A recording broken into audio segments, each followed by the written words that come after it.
नमस्ते।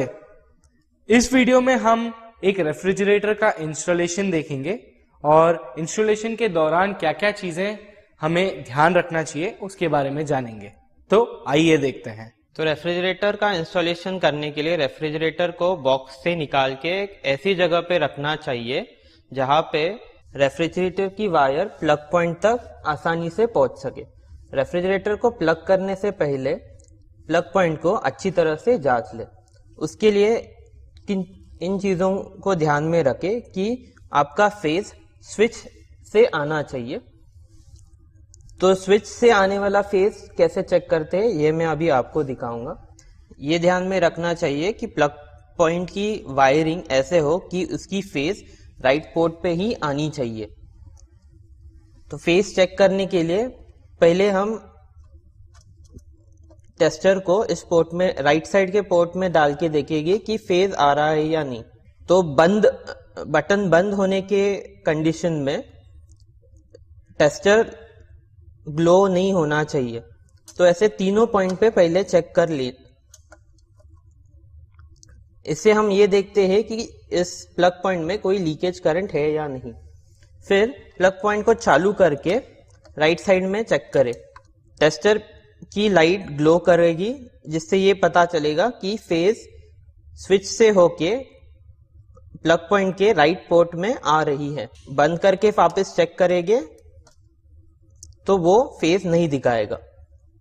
इस तरह से हमने ये जांच लिया कि प्लग पॉइंट में फेज राइट पोर्ट में है और वो स्विच के थ्रू ही आ रही है। रेफ्रिजरेटर के लिए प्लग पॉइंट अधिकतर 6 एम्पियर तक का चल जाता है। अभी हम चेक करेंगे कि प्लग पॉइंट पे वोल्टेज कितना आ रहा है। तो एक रेफ्रिजरेटर को चलाने के लिए प्लग पॉइंट में 240 वोल्ट का वोल्टेज रहना चाहिए। वोल्टेज को हम मल्टीमीटर से चेक करेंगे। मल्टीमीटर का नॉब घुमा के एसी वोल्टेज पे रखें।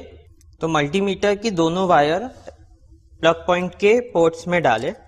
जब स्विच बंद रखेंगे तो वो 0 या उस एक वोल्टेज के बीच में का वोल्टेज दिखाता है। जब हम स्विच चालू करेंगे तो ये 240 या 230 से 240 तक का वोल्टेज दिखाता है। अधिकतः घरों में 240 वोल्ट का सप्लाई आता है। तो इस तरह से हमने देखा कि इस बोर्ड में 240 वोल्ट का सप्लाई आ रहा है जो रेफ्रिजरेटर को चलाने के लिए सक्षम है। इसके अलावा हमें यह भी चेक करना चाहिए कि इसका न्यूट्रल की वायरिंग ठीक है या नहीं और अर्थिंग की वायरिंग ठीक है या नहीं। तो उसको चेक करने के लिए हम इसको बंद करेंगे और पहले फेज और अर्थ में कनेक्ट करके चेक करेंगे कि वोल्टेज कितना आ रहा है। यहाँ पे बटन जब बंद होगा तो वोल्टेज 0 के आसपास रहेगा और जब हम चालू करेंगे तो जितना सप्लाई का वोल्टेज पहले दिखा रहा था उतना ही उसने दिखाना चाहिए। ये बताता है कि घर की अर्थिंग अच्छी है। फिर हम न्यूट्रल चेक करेंगे। तो न्यूट्रल चेक करते वक्त चालू और बंद कंडीशन में दोनों टाइम वो सेम वोल्टेज दिखाना चाहिए जो 0 के पास में रहेगा। तो ये जब हमने बंद किया है तब का वोल्टेज है और जब हम चालू करते हैं तब का वोल्टेज। तो 1 से 2 वोल्ट का वोल्टेज या जिसको फ्लोटिंग करंट हम कहते हैं उतना चलता है। अगर वोल्टेज 4 से ज्यादा हो तो प्लग पॉइंट को कस्टमर को बताइए कि प्लग पॉइंट ठीक करवा ले। रेफ्रिजरेटर का प्लग पॉइंट चेक करते समय आपको ऐसी भी चीज कभी मिल सकती है जिसमें वोल्टेज प्रॉपर 240 वोल्ट का ना आए। ये वोल्टेज फ्लक्चुएटिंग वोल्टेज भी हो सकता है। ऐसे केस में कस्टमर को ये सुझाव देनी चाहिए कि वहां पे रेफ्रिजरेटर के पहले एक स्टेबलाइजर भी लगाए। 0.5 kVA का स्टेबलाइजर एक रेफ्रिजरेटर के लिए काफी है। प्लग पॉइंट मिलने के बाद इंस्टॉलेशन करते वक्त ध्यान रखें कि रेफ्रिजरेटर को किसी भी गर्म जगह पे ना रखें, जैसे कि किचन या किचन के अंदर जो हम स्टोव या चूल्हा यूज करते हैं उसके आसपास ना रहे। रेफ्रिजरेटर को खिड़की के सामने इंस्टॉल ना करें, क्योंकि खिड़की से आने वाली डायरेक्ट धूप इस रेफ्रिजरेटर पे गिरेगी।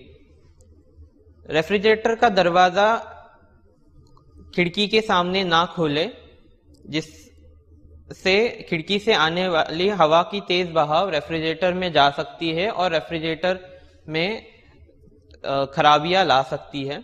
रेफ्रिजरेटर को एक फैन के नीचे इंस्टॉल ना करें, इससे यही चीज होगी कि आजू बाजू की हवा का तेज बहाव रेफ्रिजरेटर के अंदर जाएगा, जिससे रेफ्रिजरेटर में प्रॉब्लम आ सकता है।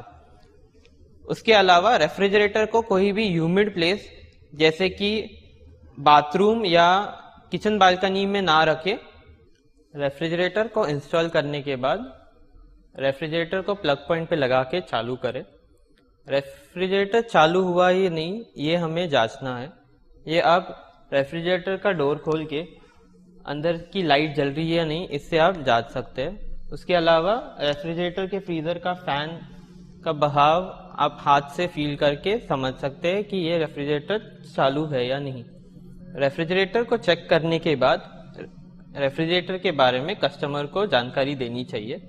कस्टमर को सुझाव दे कि उसने यूजर मैनुअल अच्छी तरह से पढ़ ले। यूजर मैनुअल में कस्टमर को रेफ्रिजरेटर का उपयोग किस तरीके से वो अच्छे तरीके से कर सकते हैं इसके बारे में जानकारी दी रहती है। इसके अलावा कस्टमर को रेफ्रिजरेटर का थर्मोस्टेट कहाँ पे है इसके बारे में जानकारी दे। इसके साथ कस्टमर को ये बताए कि जो भी वो खाद्य सामग्री रेफ्रिजरेटर के अंदर रखने वाले हैं वो इस तरह से रखे कि अंदर रेफ्रिजरेटर के अंदर हवा का सर्कुलेशन बना रहे और कस्टमर ने रेफ्रिजरेटर को ओवरलोड नहीं करना चाहिए। इसके साथ कस्टमर को ये भी बताना चाहिए कि हम रेफ्रिजरेटर को कैसे साफ रखें।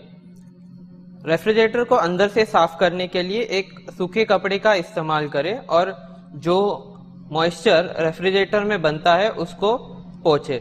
रेफ्रिजरेटर का गास्केट को कस्टमर निकाल के वापस धो के लगा सकता है। रेफ्रिजरेटर को बाहर से साफ रखने के लिए उसे एक गीले कपड़े से आप पोंछ सकते हैं। ध्यान रखें कि रेफ्रिजरेटर साफ करते वक्त रेफ्रिजरेटर के इलेक्ट्रिकल पॉइंट्स निकाल के रेफ्रिजरेटर को बंद करके ही साफ करें जब हम पानी का इस्तेमाल कर रहे हैं। तो इस वीडियो में हमने देखा कि एक रेफ्रिजरेटर को इंस्टॉल किस तरीके से करते हैं और क्या क्या चीजों पे ध्यान रखते हैं। आने वाले वीडियोस में हम ये भी देखेंगे कि अंदर के पार्ट्स क्या होते हैं और उसकी सर्विसिंग कैसे होती है। तो हमारे साथ बने रहिएगा। धन्यवाद।